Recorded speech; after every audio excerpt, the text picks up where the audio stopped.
জীবনটা অর্ধেক সহজ হয়ে যায় একজন ভালো মানুষকে সঙ্গী হিসেবে পেলে। মিথ্যে, ছলনা, বাহানা, মুখোশ আর বিশ্বাসঘাতকতার মারপ্যাঁচ দিয়ে ভরা এই দুনিয়ায় একজন ভালো মানুষকে সঙ্গী হিসেবে পাওয়া বড্ড দুষ্প্রাপ্য, বড্ড দুর্মূল্য। চার দেওয়ালের ভেতরের লাল নীল সংসারটা যার তার সাথে টিকিয়ে রাখা যায় না, জানেন। জীবনটা তছনছ হয়ে যায়। শেষ বয়সে গিয়ে মানুষের রূপের অহংকার থাকে না, অর্থের অহংকার থাকে না, প্রাপ্তির অহংকার থাকে না, সফলতার অহংকার থাকে না।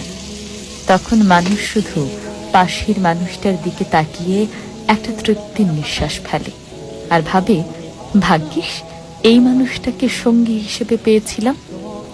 আমি মনে করি মানুষ যতটা অন্যান্য সফলতাকে, প্রাপ্তিকে উদযাপন করে, তার থেকে অনেক বেশি উদযাপনের হলো একজন সঠিক মানুষকে সঙ্গী হিসেবে পাওয়ার বিষয়টা। তাকে নিয়ে লোকসমাজে গর্ব করুন।